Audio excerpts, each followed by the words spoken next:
বসে বসে ভাবি আমি সারা দিন কি করে মেটাবো তোমার এই ঋণ।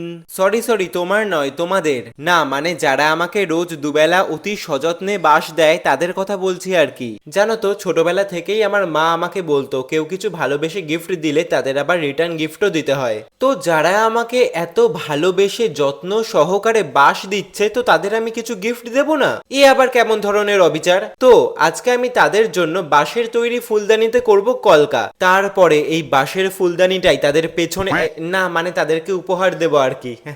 এই তাদেরকে উপহার না দিলে চলে? তোমরাই বলো। তারা এত গুণী মানুষ, তারা এত সুন্দর অভিনয় করতে পারে, তারা এত সুন্দর নাটক করতে পারে, তারা এত সুন্দর মুখোশধারী বহুরূপী, তারা এত সুন্দর সত্যি কথা বলতে পারে। তারাই তো এটা ডিজার্ভ করে নাকি?